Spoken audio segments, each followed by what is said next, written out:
তো বন্ধুরা, RP read with লার্নের পক্ষ থেকে তোমাদের সকলকে আমি স্বাগত জানাই।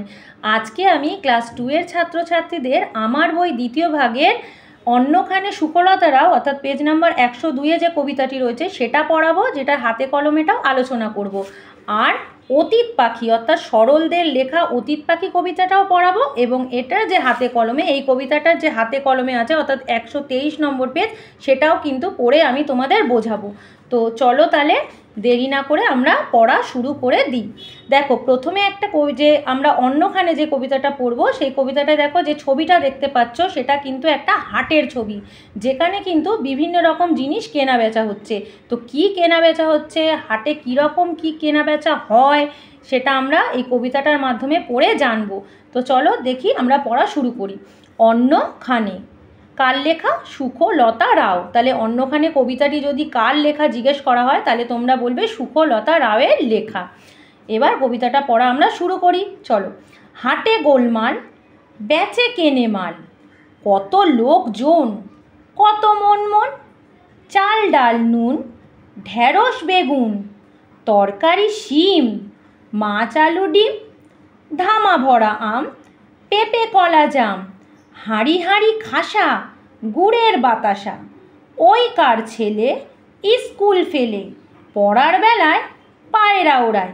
তাহলে এই কবিতাটার মানেটা কি হচ্ছে সেটাও তো জানতে হবে। দেখো, হাটে গোলমাল, বেচে কেনে মাল, মানে হাটে তো গোলমাল হবেই, হাটে তো গোলমাল হবেই, কারণ হাটে যখন জিনিস কেনা বেচা হচ্ছে তাহলে তো একটু চেঁচামেচি হবেই। তো কত লোকজন, কত মন মন, হাটে তো কত লোকজন থাকে, কত মন মন মানে কত কত ওজনের সব জিনিস কেনা বেচা হয়।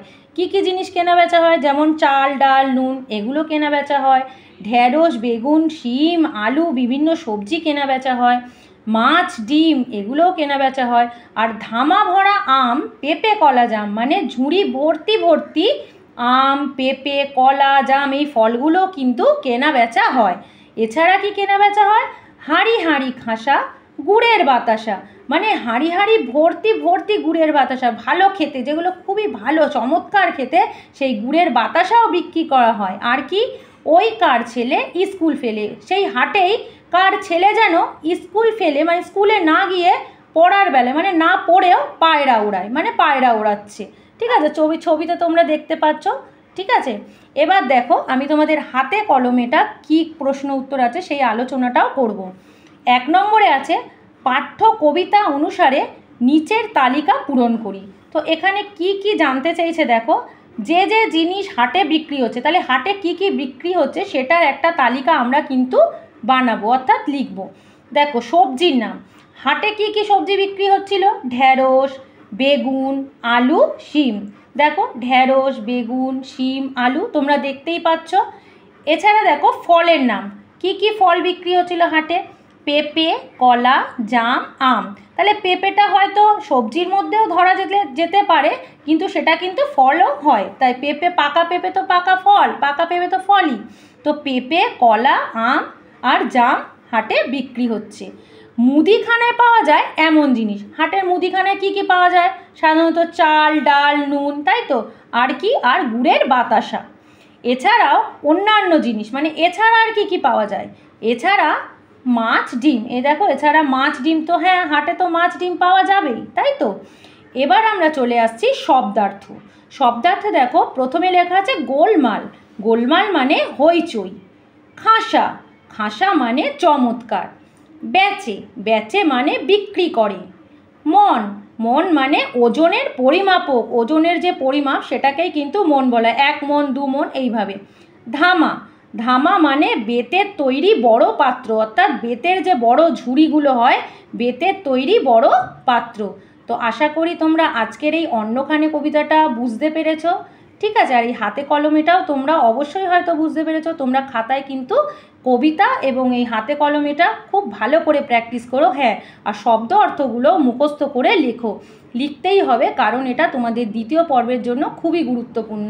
এবার আমি চলে আসছি দেখো পেজ নাম্বার 120, অতীত পাখি বলে যে কবিতাটি, সেই কবিতাটা আমি তোমাদের পড়ে শোনাবো। দেখো, অতীত পাখি কার লেখা? দেখো, সরল দে। ঠিক আছে, দেখো, অতীত পাখি অতীত পাখি, পথিক পাখির ঝাঁক, দূর থেকে ওই আসছে উড়ে হাজার হাজার লাখ।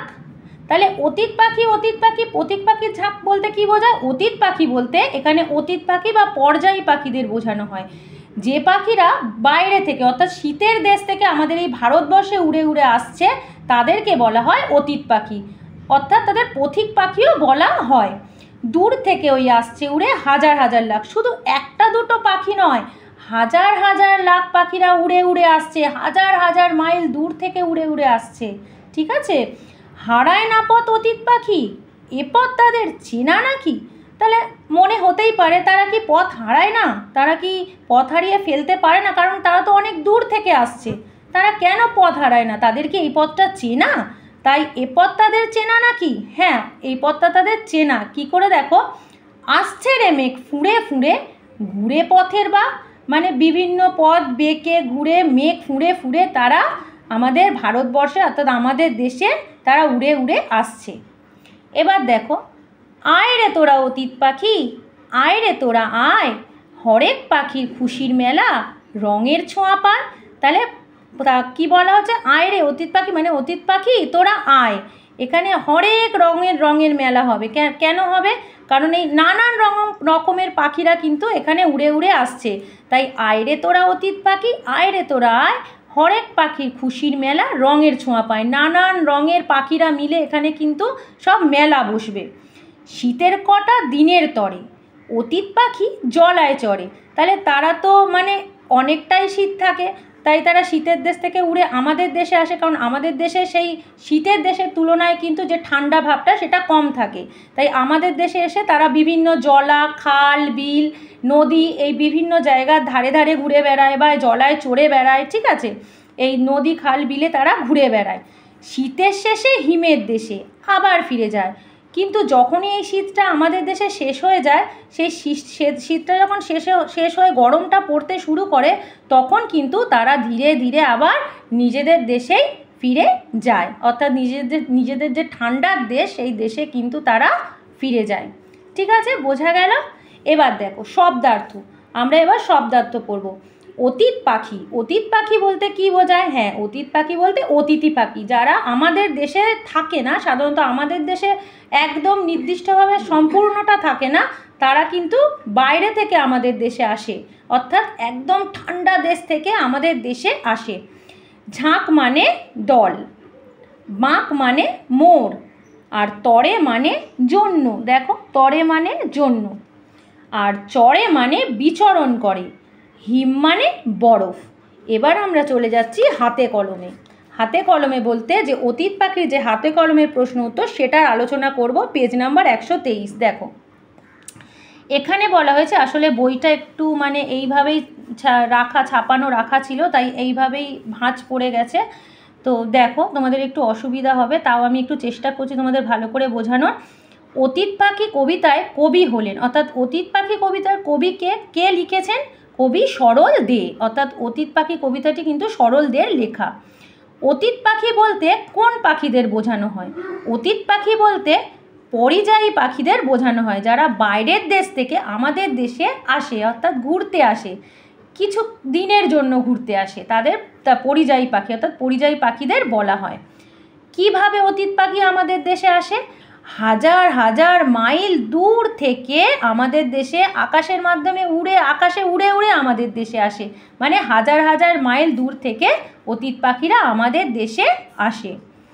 বছরের কোন সময়ে তাদের দেখা মেলে? শীতকালে, বিশেষত বছরের শীতকালেই তাদের দেখা মেলে। শীত শেষ হলে অতীত পাখিরা কি করে? শীত শেষ হলে অতীত পাখিরা হিমের দেশে আবার ফিরে যায়, মানে তারা যেই দেশ থেকে এসছিল, যেই ঠান্ডার দেশ থেকে এসছিল, সেখানেই তারা আবার ফিরে যায়। এবার আমরা দেখো এগুলো 1, 2, 3, 4, 5 নম্বর অবধি আমরা প্রশ্ন উত্তর আলোচনা করলাম। এবার আমরা 6 নম্বরে যে যুক্ত বর্ণ সেটার ব্যবহারটা কিভাবে হয়েছে সেটা দেখব। দেখো, এখানে লেখা আছে পাখি। পাখি কথাটাকে যখন যুক্ত বর্ণে লিখতে হবে সেটা হবে পক্ষী, প ক্ষিয়য় ক্ষয় দীর্ঘী, পক্ষী। এবার দেখো বাঁক, বাঁক কথাটাই যখন আমরা যুক্ত বর্ণে লিখব সেটা হয়ে যাবে বক্র, ব কয় রফলা, বক্র। এবার দেখো পথ, পথ কথাটাকেই যখন যুক্ত বর্ণে লিখবো তখন সেটা হয়ে যাবে রাস্তা। রয়কারে রা, দন্তে শয়তয় আকার, রাস্তা। এবার দেখো লয়কারে লা খ, লাখ। লাখ কথাটাকে যুক্ত বর্ণে লিখলে হবে ল ক্ষিয়য় ক্ষয়, লক্ষ্য। হাজার কথাটা হবে দন্তে স হ, দন্তে শয়রা ফলা, সহস্র। ছোঁয়া কথাটি হবে দন্তে শয় পয় তালবে শয়রে স্পর্শ। এবার আমরা চলে আসছি 7 নম্বরে। দেখো, শীতের কটা দিনের তরে অতীত পাখি জলায় চড়ে। কবিতায় কবি ভিনদেশি পাখিদের আমাদের এখানে এসে শীতের কয়েক মাসের জন্য বিভিন্ন জলাভূমিতে, দিঘিতে, বিলে, বাঁওড়ে অতিথি হয়ে বসবাসের কথা বুঝিয়েছেন। হ্যাঁ, তারা যে জলায় চড়ে বলতে আমি আগেই বলেছিলাম, তারা দিঘিতে, বিলে, খাল, বিল, নদী বিভিন্ন জায়গায় বাঁওড়ে কিন্তু তারা ঘুরে বেড়ায়। সেই জলাভূমিগুলির চারপাশেই তাদের তোমরা দেখতে পাবে। এই অতিথি পাখিদের নিয়ে নিচের কথাগুলি সম্পূর্ণ করি। এই অতিথি পাখি অর্থাৎ অতিথি পাখিদের সম্বন্ধে কিছু কথা আছে যেটা আমরা পুরো সম্পূর্ণ করব। দেখো 1 নম্বরে কি আছে, অতিথি পাখিরা দূর দূরান্ত থেকে ড্যাশ। তাহলে কি লিখতে হবে, অতিথি পাখিরা দূর দূরান্ত থেকে উড়ে আসে। ঠিক আছে, এবার দেখো 2 নম্বরে কি, সেই পাখিরা খাবার এবং আশ্রয়ে ড্যাশ আসে। তাহলে সেই অতিথি পাখিরা কিসের জন্য আসে, খাবার এবং আশ্রয়ের সন্ধানে, মানে খুঁজে, খাবার আর আশ্রয় খোঁজার জন্যই কিন্তু আমাদের দেশে আসে। এবার দেখো 3 নম্বরে কি আছে, তারা প্রচণ্ড ঠান্ডা থেকে বাঁচতে ড্যাশ। তাহলে তারা প্রচণ্ড ঠান্ডা থেকে বাঁচতে এখানে আসে, যেহেতু তাদের দেশে খুব ঠান্ডা পড়ে, সেই ঠান্ডা তারা সহ্য করতে পারে না, তাই সেই ঠান্ডা থেকে বাঁচতেই কিন্তু হাজার হাজার মাইল দূর থেকে উড়ে উড়ে তারা আমাদের দেশে আসে। এবার দেখো 4 নম্বরে কি আছে, শীতের শেষে এরা ড্যাশ। তাহলে শীতের শেষে এরা কি করে, আবার হিমের দেশে ফিরে যায়। মানে শীত শেষ হলে যখন আমাদের দেশে একটু গরম পড়া শুরু করে, সেই গরমটাও আবার কিন্তু তারা সহ্য করতে পারে না, তারা আবার তাদের সেই ঠান্ডার দেশেই, হিমের দেশেই কিন্তু তারা ফিরে যায়। তো আজকে আমার যে ক্লাসটা অর্থাৎ আজকে আমার ভিডিওটা আমি এই পেজ নাম্বার 123-এর হাতে কলমে অবধি পড়িয়েই কিন্তু শেষ করলাম। আমি আবার আমার একটা নতুন ভিডিও নিয়ে তোমাদের সাথে হাজির হব, অর্থাৎ তোমাদের সামনে হাজির হব, যার মধ্যে থেকে আমি তোমাদের আরও কিছু ভালো এডুকেশনাল অর্থাৎ পড়াশোনার আরও কিছু ভালো জিনিস তোমাদের পড়ে শোনাবো এবং জানাবো। তো আজকের মতো আমার ভিডিওটা আমি এখানেই শেষ করলাম। কারোর যদি কিছু বলার থাকে বা কিছু জানার থাকে তোমরা কিন্তু প্লিজ আমাকে কমেন্ট করে জানিও। আর আমার ভিডিওটা যদি ভালো লেগে থাকে অবশ্যই আমাকে একটা লাইক আর সাবস্ক্রাইব করো। আবার দেখা হবে, তাহলে আমার ভিডিওটা আমি এখানেই শেষ করলাম। টাটা।